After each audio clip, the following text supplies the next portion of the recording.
Bye, Mama. Man, buta na lang pinagtas. Okay na to.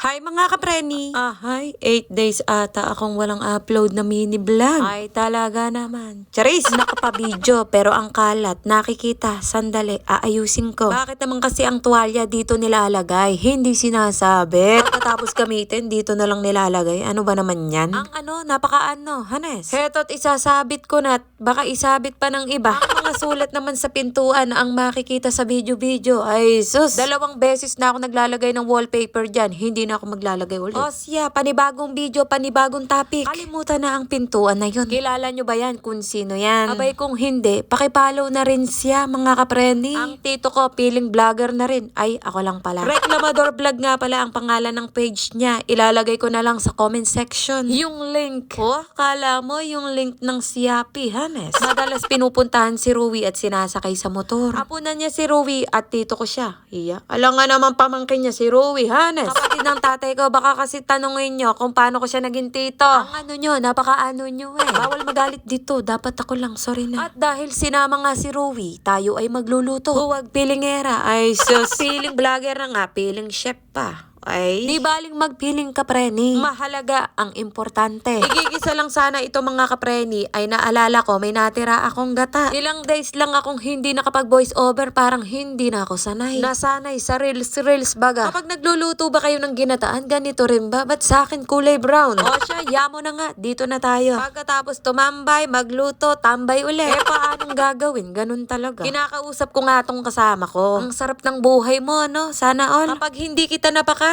konsensya ko, masisisi pa ako't ginugutom ka. Tapos kapag hindi nasunod ang gusto mo, nagmumuryot ka pa. Ako naman, sinusuyo ka. Paano nga? Ayoko nang nagmumuryot ka. Nai-stress ako pag ganun. Ay, grabe naman si Kapreni. Obligasyon mo yan. Naganak-anak ka, tapos magre-reklamo ka. Charot lang yun. Kayo naman, oo. Panibagong video, panibagong topic. Haha! Nakapagluto na ba kayo ng ganito o natikman nyo na yung ganitong luto? Ay, talaga naman, oo. Sinasabi ko lang sa inyo na kapag nagluto kayo, hindi nyo na uulitin. Charis! Nagluto na ako nito nung nakaraan, tapos ngayon. Kapag nagsisearch kasi ako ng mga lulutuin sa YouTube, nalabas to. Ay parang masarap. Gawin ko nga to minsan. Kaya lang ako nagluto nito kapreni, may natirang pasta, tapos may tuna dito. Natikman ni Kuya Ken, nabitin pa. Tapos panay tanong niya, kailan daw ulit ako magluluto ng ganito. Tapos tanong siya ng tanong kapreni, minuto. Ay grabe, sa pagtanong-tanong parang hindi na makatotohanan. Eh nasa mood ako kapreni. Ayan, nagluto ulit ako. Nagustuhan ko rin naman kasi kapreni. Ewan ko kung bakit. Tapos may kamatis, mapapatanong ka kung masarap nga, di ba? Nung niluto ko to, hapunan na. Tapos yung matitira, pang kinabukasan, umagahan ba, ganun. Nung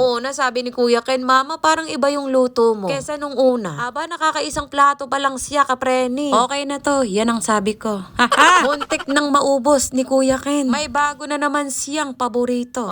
Magluluto na naman tayo. Stiko, ang laman, asin. Sabi ng nanay, huwag na daw ako maglagay ng patis, asin lang. Eh de sinunod ko. Napakamura ng kamatis ngayon kapreni. Kung ako sa'yo, bumili ka na din. Para makapagluto ka rin ng ganito karami. 4 lang kami dito, pero 2 lang kami kakain kapreni. Pero tingnan mo naman, sagana tayo. Ay kami lang. Charot! Siyempre, lalagyan ng itlog para lalong sumarap. Masarap ka na nga, lalo ka pang sasarap. Charot! Grabe! Huwag ganon! Mali yun. Ang kapares dito kapreni, pritong isda, hindi pa piniprito. Ang nanay nagagawa nun, dami ko nang ginawa, siya naman. Ay, hindi naman ako nagre-reklamo. Kayo naman.